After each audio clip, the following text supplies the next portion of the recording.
Okay, so last time we were together, we actually started feeling out the idea of finding the area under a curve, and we kind of already started talking about ways to approximate that.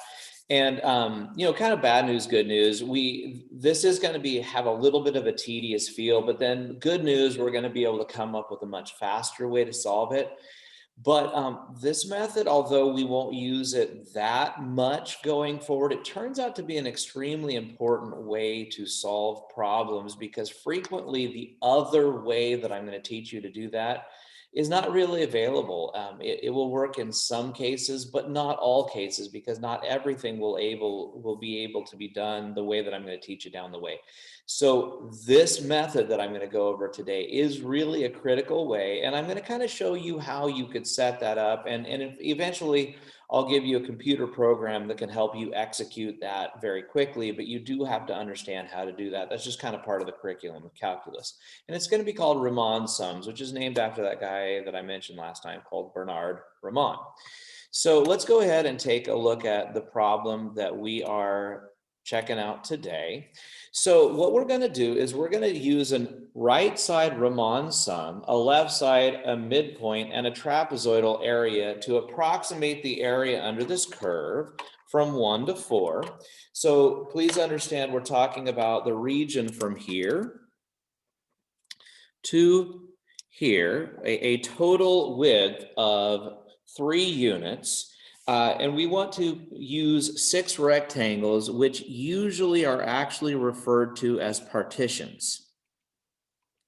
So of course, if we're going to have a total width of 3 units and we want to break that up using a total of 6 rectangles or partitions, then each one is going to have a partition width, delta x, of 1/2. I don't know why I wrote 1/5, but it's 1/2. So anyway, that's what we're going to do. So I'm going to come in here and I'm going to break this into little regions that are 1/2. The artistry is not super significant, but it is what it is. Now, the first thing is it mentions that we want to use an Rram. So what I'm going to do is I'm going to break this up and I'm going to make sure that each one of these little rectangles intersects on their right side. There we go. This is Rram. And I think you can pretty clearly tell very, very quickly that this is going to be an overestimate of that, because although we have a little bit of an underestimate in this first story, these other ones are clearly pretty substantial overestimates of the area of this curve. So anyway, how we're going to do that is we would want to find the base times the height, and then we're going to add all of those guys up. But what you would have then is this height is f of 1.5, because the right side of the graph was 1.5. The right side of this graph is 2. Then we have 2.5. Then we have 3. Then we have 3.5. And then we have 4. So each one of these things, this would be the height, and I would want to multiply it by the base, and it will not always 100% of the time be the same exact width, but in this case, every single one of these bases is 1/2. So if I took 1/2, which is this length, times this height, that would give me this area right here. 1/2 times f of 2 would give me this area right here, because f of 2 is right there. F of 2.5 is right here, so that would give me this area. And as I go through, so pretty frequently you will see this symbol right here, which is a summation symbol, because that's what we're doing. We're adding each of those values together. So we can either do that kind of the long way. So literally, let's come into here and let's just see what we have. So let's see, we had x squared minus 3x. Now we could do this by hand, but I don't really want to do that. I'm going to go in and tell my table to start at the number 1. And I'm going to tell it to count by 0.5s automatically, because that's what this problem actually told me to do. So it looks to me like f of 1.5 is 1.75. So these are all of those heights. So I have 1/2. I have f of 1.5 is 1.75. then it was 2, 275, 4, 5.75, and 8. And notice all of those values are sitting right here. I could add them all together. I could cut them in half, and I get 12.125, or in other words, 12 and 1/8, which we also know is going to be an overestimate of the area underneath this curve. Now, coming over here, we'll look at Lram. Now, Lram is going to be a little bit different. We also are going to break it into its 6 partitions. Those are those subsets, each one extending from the left side. So you'll notice as we extend from the left side, we have slightly different pictures. And I think you would be you could pretty easily determine that this one is going to be an underestimate. We really missed those things pretty significantly. So anyway, when we do this, we're going to expect a number pretty significantly smaller than this guy right here. Just like before, we're going to have a common base length of 1/2, no big deal. But of course, instead of starting at 1.5, we're going to have f of 1. Then we're going to have f of 1.5 plus ... f of, this one would be 3.5. So keep in mind, we won't make it all the way to the number 4 because the last rectangle jumps off of this corner, which came from a height of the value at 3.5. Now, the nice thing is we actually already kind of have all of those values right here. We just have to back it up just a little bit. So we had a 1/2. Let's look like we had a 2. We had a 175 like we had before. Another 2 and a 2.75. And keep in mind, since it's 6 partitions, there's 1, 2, 3, 4, 5, and 6. So notice we added one extra piece right here, but we dropped the 8 off right there. Again, my underestimate that would come as a result of that calculation, if we just went through the quick arithmetic, is 9.125. Now, that being stated, probably not an unintelligent way of actually trying to find a better estimate, since we already know this one is too high and this one was too low. We could actually go in there and find the average of those two values. So if I took 12.125 and 9.125 and we added them together and divided by 2, I think most of you would probably guess that maybe, how about if we found the average of those at 10.625, if that might tend to be a slightly better estimate. And I think most of you would probably agree that that is better. So again, every time you see Rram, you're going to find your partitions and break them up. You're going to set them up like this, but keep in mind each time they're going to hit on their right side. Whereas Lram, left side Riemann sum, is going to hit every single time on their left side. Now, I'm going to come back to these two values in a moment, but in the meantime, let's take a look at Mram, which again just stands for, let's find all of those partitions where every single time it hits at their midpoint. So this is going to be a little bit awkward. I'm just going to set myself up. So if I go right to the middle of these two, I go right to the middle of those two, go right to the middle of those two. This is the first one that it's actually a little bit easier to see. Go right to the middle of those two. So you'll notice, because of how the shape of this curve is, every time each of these partitions is simultaneously a little bit of an overestimate and a little bit of an underestimate. You'll notice we overestimated right there by a little bit, but then we underestimated right there, and this is Mram. So keep in mind, if this is f of 1 and this is f of 1.5, this would be f of 1.25 and then f of 1.75. So notice, since our delta x we established earlier was 0.5, as soon as I kick it off at 1.25, I just need to keep coming along here until I reach my last one, which is between 3.5 and 4, which is 3.75, for a total of 6 of those partitions, each one again having that value. Now, so keep in mind, I'm just going to be a little bit lazy and I'm going to grab this. But one of the things that we can do, which is kind of cool, is if we have this sitting right here, this is something I'd like you to practice, is I'm going to go ahead and use the power of this calculator, and I'm going to do y1 of 1.25.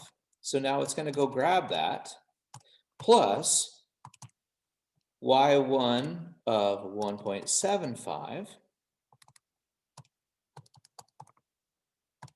plus, so I mean, it's not exactly fantastic, but it's not exactly difficult either. So I'm just going to keep going through this process. 275, oops, 75 plus y1 of 3.25. I think I got one more to go. Plus vars y1 of 375. Now keep in mind that is actually, all of that is going to be the cumulative area of this portion right here. So don't forget that I still have the base, because each one is base times height. These are all the heights, each with a half in front. That's 20.875. And I think you would probably all agree that this is actually a much better estimator than either the Lram or the Rram. So an Mram, it was a little bit harder than how we found those other two, but it wasn't terrible. And then the last one is Tram. Now, this is where it gets kind of funky. So I'm going to show you slowly how to develop Tram. Now, as we go further down the line, we won't be doing the same problem all different ways. We'll just say, hey, let's just take a look at this through the trapezoidal rule, or let's just look at this through the left point Riemann sum, etc.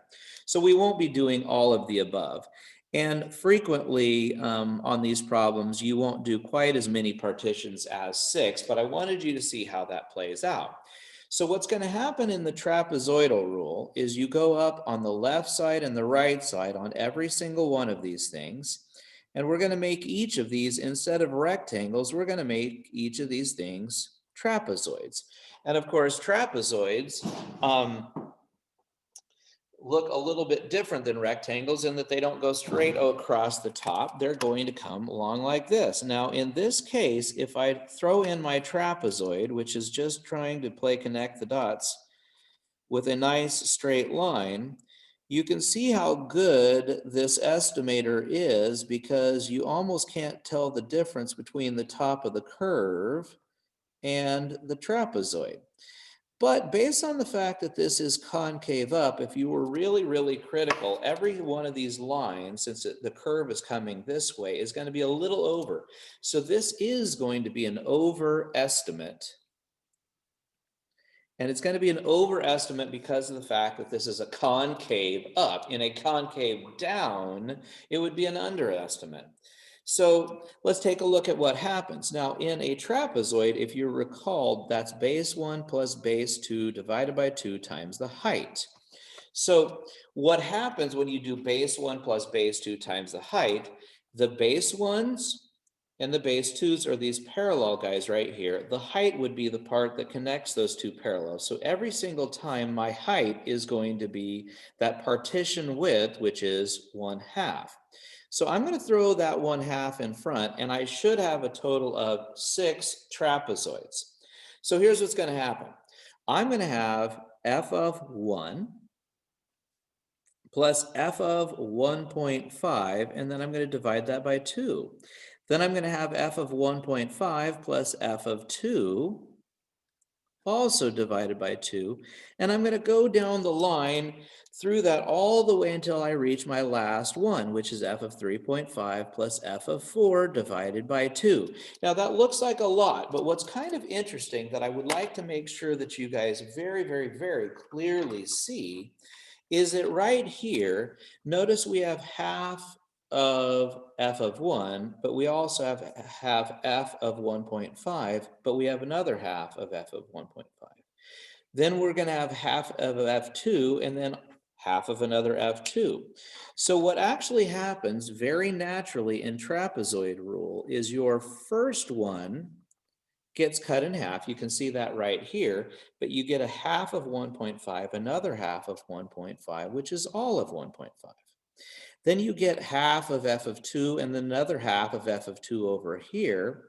And so as you go down the line, everybody is cut in half except for, doubles back up, except for the very first and the very last.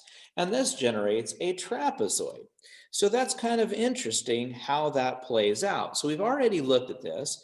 I don't want to go the long version on this, but f of 1 was the number 2. That was f of 1 was 2. So if I cut that in half, I got 1. F of 1.5 we already knew is 1.75. F of 2 was 2, and then 2.75 all the way down to f of 4, which was 8, which we cut in half, because this says f of 4 is still going to get cut in half. And then all of these things are going to have a width of 1/2. And so if you just go through the arithmetic, this is what happens. You get 10.625, which I hope you notice that as it turns out, Lram plus Rram added together divided by 2 does naturally create this trapezoidal rule. So if you have these two, you really don't have to invest the time to get here, but this is a far superior result to either one of these. And really the amount of work that you did to get it was pretty marginal. Up here, we used every partition except for the very first one. Here we used every one except for the last one. In this one, we use the first, we use the last, we use everybody in the middle, but we just cut the first and the last in half. And that actually is a pretty simple way to go. Now, a lot of times people are going to look at this like, why would you even want this? Well, let's imagine that as you went through this process and you were looking for the area under this curve, imagine if this story was one in which we had, this was meters per second, in other words, velocity, and this was seconds going this way along this axis. So the vertical axis was meters per second by second. Notice if you were to multiply meters per second by second, the area in here would be meters. And so it turns out if you have a velocity versus time, then the area under that curve is actually meters. You can tell that's going to be a unit of displacement. Now, I won't be quite as obnoxiously thorough on all of these. Some of them I'll probably just do a little bit and then have you do some more. So anyway, let's take a look at these. So if you're going to go the region from 2 to 6 right in here, 2, 4, 6, here it is. I don't know why I gave quite so much paper. Using 8 rectangles, well, what we have is a total distance of 4 with 8 rectangles, so that would be 4 over 8. So in other words, each one is going to be 1/2. So just like before, if we are going to do Lram, again, hitting at its left side each time, then we are going to just set this up. It's going to be 1/2. It would be f of 1. F of 1.5 dot, dot, dot, but we're not going to quite make it to the number 6, 2 to 6, so it should be in 2 and then 2.5, etc., up to f of 5.5. Over here, if we did Rram, again, making all of the rectangles hit at their right side instead of their left side, then we are going to come in here. Feel like I should draw these in at least somewhat on the first couple just to become accustomed to it. It's going to be coming like this. You can see the overestimate happening. And so this one is going to start at 1/2. Again, the right side, we're going to skip that first value and go to f of 2.5, f of 3, and we've pretty well established our pattern, and we're going to keep counting up by halves until we reach the very last one, f of 6. And keep in mind, you can go grab those numbers pretty quickly in your calculator, or sometimes we just choose to write them in kind of a simplified fashion. But anyway, this one is going to be 7.650. This one right here, Rram, is going to be 8.168 approximately. And again, you can go through and hit those numbers. We can do it with using the y variables, or we can use a table. Now again, trapezoidal rule, Tram right here, we're just going to go ahead and go easy on ourselves and realize that as soon as we have these two, all we need to do is find their average. So if we took 7.650 plus 8.168 and divide that by 2, we're looking at a trapezoidal area of 7.909, which is going to be actually a pretty good one. So from 2 to 6, if we were to fill this up with individual little trapezoids like that, and then play connect the dots.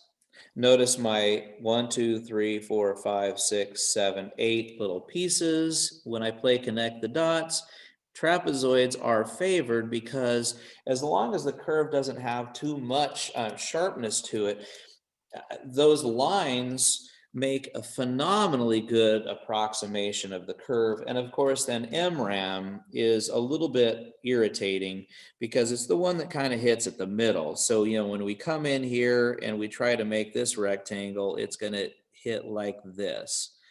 And the next one is going to hit like that. And so it's going to have a little bit of a simultaneously over as well as underestimate as you go down the line. So this one would be 1/2, but again, we're not going to hit at 2 or 2.5. It's going to be right in the middle. So 2.12, 2.25. So there we go. So this is f of 2.25. Again, my partition lengths are 1/2, so that'd be f of 2.75 and then 3.25. And I'm going to move on and on and on until I get right into the middle of those last two, right in the middle of 5.5 and 6, so that'd be 5.75. So now tedious, yes. Hard, not really. I mean, it just takes time. We can get all those values either on our table or doing y vars of and plug those in, and we have the following. So you're going to notice, depending on the level of accuracy you need, both of these are pretty decently close together. Lram and Rram tend to be fairly poor estimates. Trapezoidal and midpoint tend to be quite substantially better. So let's go ahead and just go a little bit further. I'm not going to do too much more because I think we're kind of getting the feel for it. So notice here, I'm only going to go from 0 to 1, and I have 5 rectangles or 5 trapezoids as it happens. So in this case, with those 5 partitions, then each one is only going to have a partition width of 1/5. And I know that that kind of is a bit of a bummer, but it's not that bad, and you can really do these quickly with technology. So again, Lram, here's Rram. So the left sider is going to come in here with these little pieces that are going to look kind of like this, which is again based on its concavity going to be an underestimate. The Rram is going to come like this, and it's going to be an overestimate. Again, I'm not going to bother to show each one of those pieces, but you get the feel. So on the left side, again, the base of each one of my rectangles is 1/5, just like it is right over here. So if I'm going to hit on the left side, it would be f of the first partition, 0, and the second partition, dot, dot, dot, all the way up to the second well, up to the almost the last partition. Keep in mind, it's not going to make it all the way to the number 1 because the last partition right here is actually going to have its height defined as 1 version over. Whereas this one is going to skip the first and start at the second, and it's going to work all the way up to f of 1. So that's not particularly complicated, hard stuff to do. That's just kind of how it would play out. Now, I set those up. You could take the time to find them. I thought I would instead take the moment to look at trapezoidal rule and actually give that one, and I will skip midpoint in this particular one because the trapezoidal rule, as you have seen already, is a much better one than the others. So because when you come in here and you try to draw that top to the trapezoid, and I knew I only drew 4, I didn't do a very good job, this should be 5. But the cool thing is remember, all we do is instead of taking the first and leaving off the last, or leaving off the first and keeping the last, we go ahead and we take half of the first, all of the second, all of the third, etc., all the way up to 4/5. We're going to keep all of those, but then the very last one, f of 1. So keep in mind, I cut the first and the last in half. That's kind of a nod to what happened in this first portion here, where we cut the first one in half, but all the other ones had a partner. And again, not wanting to take the time to do all of that stuff, what we can do is we can find out what they are. And so what I will do down the line is I will hand you this program, and not that we need it, but it is kind of nice to have those. But I have a special program here called Riemann. And in Riemann, I want to first set my parameters, and the function that I had was 2 raised to the x power, right?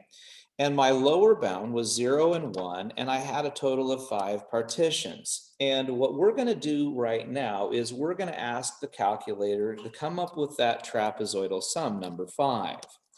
Now, again, this is not mandated to do this. We could clearly execute the mathematics there, but it does a really nice job. It adds everything all together for us. I've got something on my calculator here, but it shows that my sum is 1.445. And if you had taken the time to do all of that, you would have it. But the beautiful thing about this is we can go back and we could ask for that left sum. And so you'll notice it's going to redraw it with a left sum, where all of the little pieces are going to be underneath the axis. You'll notice them. Here comes my 2 to the x. Here comes all my little curves. You'll notice they're under estimates with 1.345. Rram, we can come back and we can find the right side sum. Let's see, just takes it a moment, but notice those beautiful overestimates, 1.454. And then just because I can, let's check out my midpoint sum. I like this better because its use of artistry is way better than my own. It's kind of cool. And then 1.44154 would be my M Ram. So I don't think Riemann sums are particularly complicated, but one of the things that I forgot to mention to you is, what if we had a story where we had this side right here was the acceleration. Now, it'd be kind of weird. Now, if you're not in physics, you may not know, but let's imagine that you were plotting actually, let's go this way on this one. Let's imagine you were plotting on this axis the acceleration, and on this axis you were doing something like kilograms, the weight of objects. So as the acceleration goes, then the weight would change. Well, if you multiply kilograms by meters per second squared, what you get is kilogram meters per second squared, which is kilograms times meters per second squared. That's actually, I should just write s squared, ms squared, which is actually the formal idea of a Newton, and a Newton is actually a measurement of force. So if you could actually take somebody's mass as one axis and their acceleration as the other, you're talking kind of like gravity.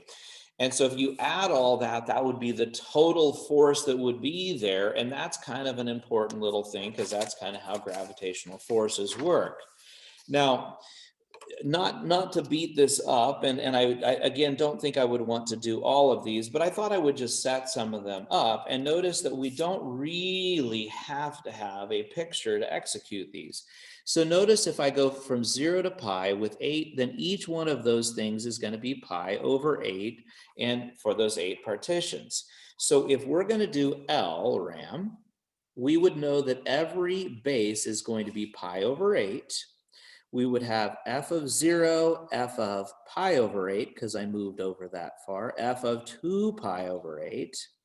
And I would keep going, and again, that would end at not f of pi. I would have to come back one. That would be f of 7 pi over 8. Rram, on the other hand, because a lot of times all we're going to ask you to do is set these up. But in Rram, we don't do the first. We actually skip one. This would be 2 pi over 8, 3 pi over 8, etc. Dot, dot, dot. That's how these ellipses work, where you kind of establish a pretty strong pattern. And of course, this one, the Rram actually makes it all the way to the right side, which is 8 pi over 8, also known as pi. Now, TRAM, or trapezoidal rule, is awesome because all we have to do is kind of morph these two together, but recall, the difference is as you go through these, here's pi over 8, 2 pi over 8, 3 pi over 8, etc., all the way to 7 pi over 8, and then finally f of pi, or 8 pi over 8. The only difference to the trapezoidal rule is we cut the first one and the last one in half, and we get phenomenally better results. And then Mram, again, just dealing with more of the setup than anything else. This one is a little bit of a booger because I want to go right in the middle of those two. And right in the middle of 0 and pi over 8 is pi over 16. Now again, if we think of this, this would be 2 pi over 16. So now I would be f of 3 pi over 16, and then 5, and then 7, and then 9, all the way up until I get to my last little piece. So keep in mind, right in the middle of the last two, between 14/16 and 16/16 would be f of 15 pi over 16. So each one of these is reasonably accurate, and of course, the more of these rectangles or trapezoids that we actually choose to make, the higher level of accuracy that we can get. But we can also then back that up with some computers and stuff like that, or calculators, to come up with some better ones. So anyway, what I thought that we could do pretty easily is just set some of those up. I hope that what I've established here does a pretty decent job of showing you how you would actually set them up, how to calculate them, knowing that you don't really have to do all of that by hand, but we kind of set them up and then back ourselves up with the use of a calculator to execute those values to come up with an approximate area under the curve, and the units on that area under the curve often tells you what that stuff actually means. So in the homework that you're going to get today, I'm going to actually ask you to finish up a couple of those right there, and then you're going to do a couple of problems yourself. So notice right here, from 0 to pi over 2 with 6 partitions. So that means you'd have 0 and pi over 2. So then each one of those delta x's would be actually pi over 12. So you're going to be moving along by that pi over 12. Again, you can set it up and then just write the answer. Here, you're moving at 3 to 8, which is 5 with 7 partitions. So this delta x would be 5/7. So one of them would be f of 3, which is, again, and then if you move over exactly 5/7, let me get out of this, but let's see, quit. Please stop. Okay, let's quit out of this thing. Okay, so if you start at 3 and you moved over 5/7, then you're looking at 26/7. So you'd be using 3, 26/7, 31/7, 36/7, etc. And so you're just going to go through a series of little problems that look this way, doing a few. So notice the first two I did want you to actually earn it. Down here, you're just going to do a trapezoidal rule on those. That is actually a preferred method of doing Riemann sums.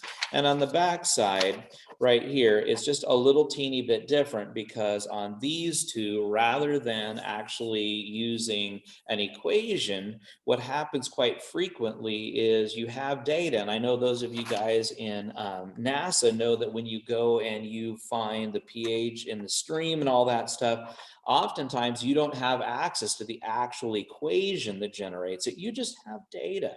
And so you're trying to find out what that data represents. And sometimes if you could maybe plot the pH of the stream versus maybe the distance between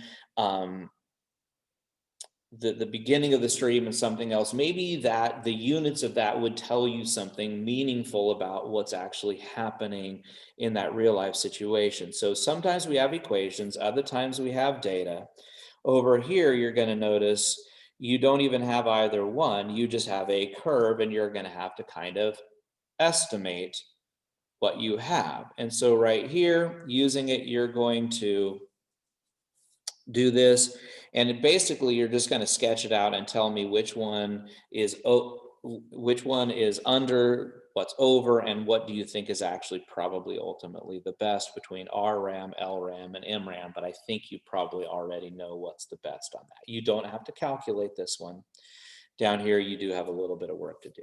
So hopefully that was good, and I will be here at the end of the period to discuss stuff with you as you have needs. But this is the lesson for Monday or Tuesday, I should say. So you have a good one. I will see you online near the end of the period. Have a good one. Bye-bye.